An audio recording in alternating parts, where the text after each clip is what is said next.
Senhora Presidente, senhoras e senhores senadores, diante da dimensão que tomou o tema financiamento de campanha, busquei me debruçar com calma sobre essa questão. E me pareceu fundamental estabelecer bases tecnicamente sólidas para que nossa discussão possa levar-se de forma mais segura. É o que pretendo com este presente pronunciamento, no qual busquei relevar algo da experiência institucional estrangeira sobre a matéria. O caso brasileiro, como sabemos, os partidos foram transformados em pessoas jurídicas de direito privado pela Constituição de 1999. Foi removida a vedação às doações de empresas privadas. Ainda que tenha havido esta flexibilização, as restrições ao financiamento privado vêm aumentando no Brasil.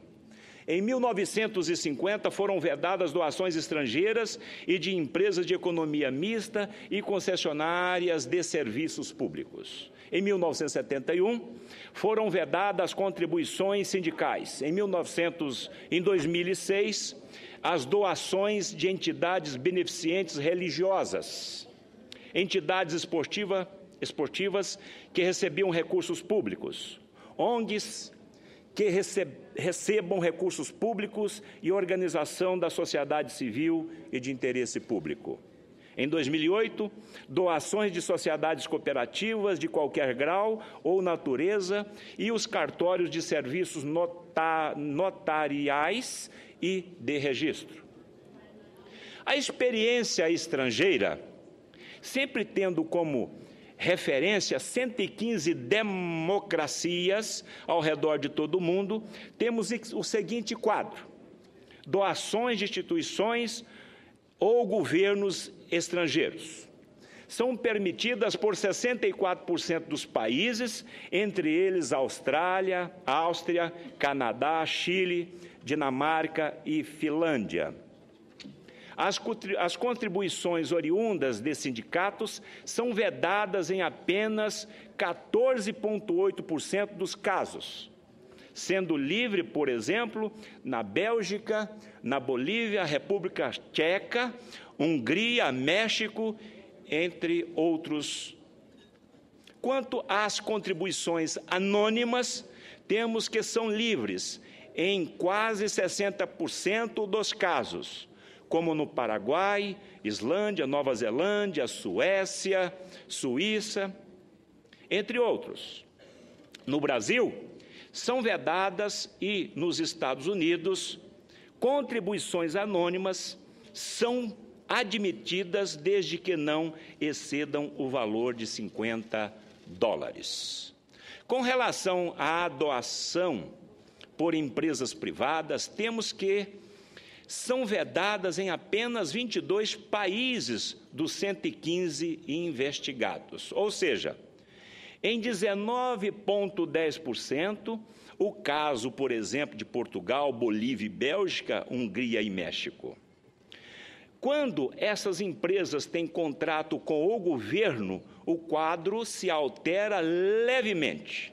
Nesta hipótese, temos que 27 países as proíbem, entre eles a República Tcheca, Paraguai, Marrocos, Espanha, Burkina Faso. O quadro de restrição também era claro nos Estados Unidos. Em 1947, o Congresso norte-americano aboliu as contribuições sindicais. Em 1971, foram estabelecidos limites em relação à quantidade de recursos próprios que os candidatos poderiam investir e as suas doações individuais foram fixadas em $1.000 por candidato e $25.000 em todo o ciclo eleitoral, incluindo candidatos e comitês partidários. Foi fixado um teto no que diz respeito à quantidade de dinheiro que os candidatos poderiam gastar com propaganda, em 60% da receita total do candidato. Medida que, se adotada entre nós, seria bastante salutar.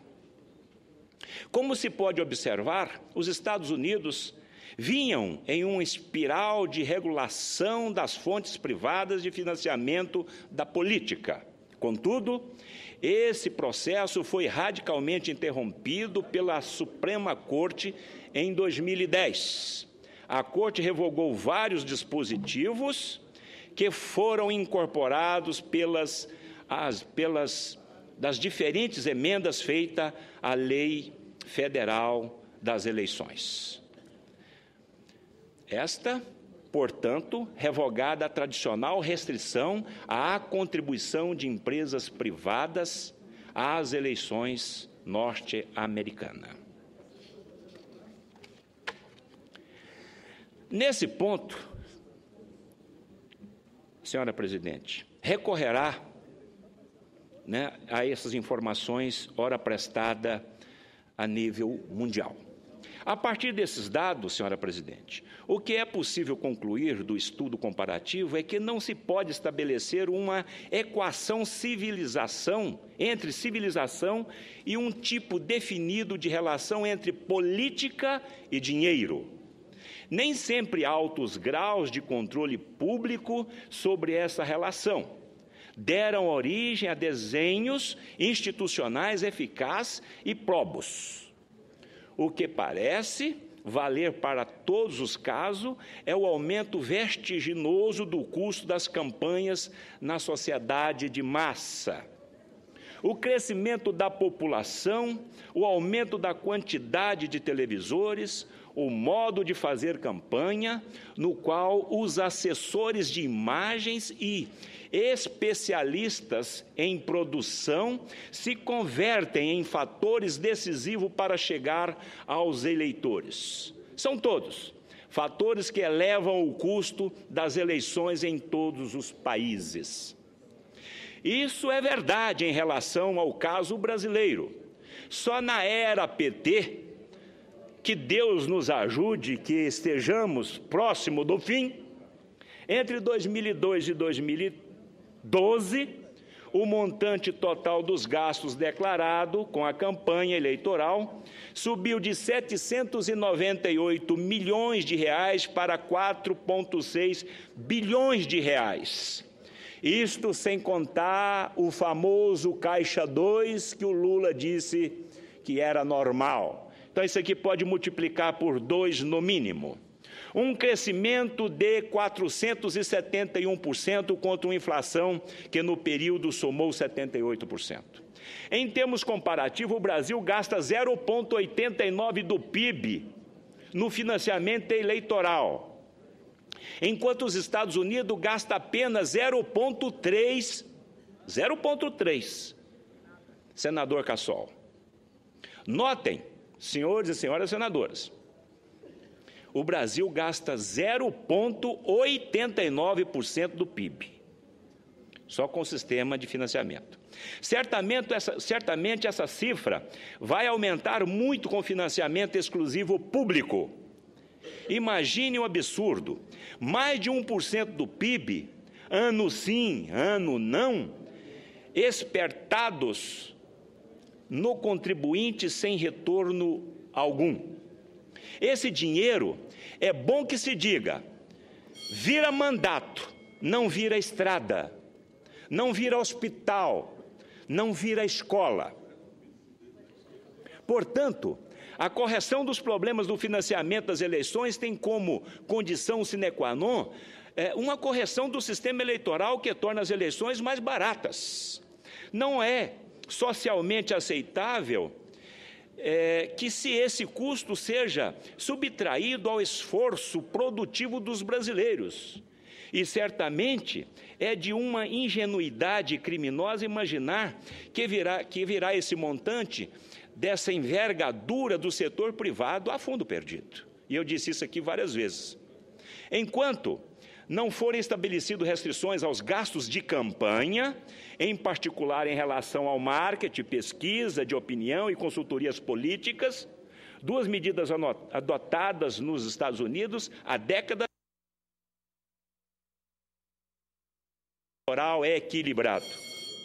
Por isso, qualquer solução ou sistema que adotemos parece importar maciça redução nos recursos disponíveis para a condução das campanhas eleitorais, que precisam mudar de natureza. Nem a sociedade, nem os empresários devem continuar pagando 80 milhões de reais a cada 2 anos para um único marqueteiro. Isto é um assinte. A limitação dos gastos de campanha passa pela criação de um mecanismo que force o Congresso Nacional a editar a lei que definirá em cada pleito este valor. Hoje, o artigo 17, letra A da Lei 9.504, que dispõe, não edita a lei referida pelo Congresso Nacional. Até a data estabelecida, dia 10 de junho, aspas, caberá a cada partido político fixar o limite de gastos, fecha aspas. Esta fórmula é inútil. Não é sistemática. Estou quase concluindo, senhora presidente. Seria de bom alvitre mudar essa regra, estabelecendo que não é ditada a lei de fixação dos limites de gastos, esse limite será definido observando-se a média dos gastos dos candidatos por cargo, valor esse corrigido pela inflação do período. Por todo o exposto, senhora presidente, não podemos tirar outra conclusão. O problema do financiamento de campanha não está no modelo, mas em limites que sejam capazes de torná-lo aceitável social e economicamente. Esse Congresso Nacional precisa editar a cada ano a lei que fixa o limite de gasto por cargo, e esse valor não deve variar de uma eleição para outra mais que a taxa inflacionária. Com isso, estancaríamos o processo de aumentos crescentes dos gastos em campanhas eleitorais. Precisamos basear nas doações individuais, e estas devem ser limitadas a um quanto razoável. Tudo está no limite, senhora presidente. Não há problema em doações anônimas, mas que elas sejam limitadas a pelo menos, ou pelo máximo, melhor dizendo, R$100, por exemplo. Se for um remédio duro demais, banir as empresas com fins lucrativos do financiamento de campanhas, então limitemos sua contribuição. O que pode doar um pequeno empresário é o mesmo valor que pode doar um mega empresário. Aí sim, nós vamos fechar a porteira da corrupção, dessa pseudo-financiamento privado de campanha. Mas não a partir de porcentagem sobre o lucro, pois assim as grandes empresas, literalmente, compram deputados e senadores. Se as empresas vão doar, limitemos sua contribuição a 10, a 100. Sem limites claros acerca de quanto nós queremos que custem as campanhas eleitorais no Brasil, não há solução possível, não há modelo milagroso. Ao contrário, se seguirmos a senda do financiamento público ilimitado, não conseguiremos nada mais do que um afrontar ao contribuinte brasileiro. Era quanto tinha a dizer, esperando ter contribuído, apesar do tempo tão curto, com esse meu pronunciamento. E aqui quero fazer minha consideração final, muito rapidamente, senhora presidente, que eu disse aqui por diversas vezes que eu sou literalmente contra o financiamento privado de campanha. Empresário nenhum neste país vai olhar para um candidato e falar: você é lindo e belo e eu quero botar 20 milhões na sua mão. Empresário, eu sou empresário, não faz isto. Empresário que investe 1 mil numa campanha, ele quer 10 milhões de volta. E a prova agora está aí com o caso da Petrobras. Nós podemos, então, fazer limites mínimos. Financiamento público de campanha. Também quero aqui externar, senador Cássio, também sou contra o financiamento público de campanha. E quanto ao fundo partidário, que teve esse aumento de quase 300%. Eu vejo isso como uma barbaridade, um desrespeito ao ser humano, um desrespeito ao nosso povo brasileiro.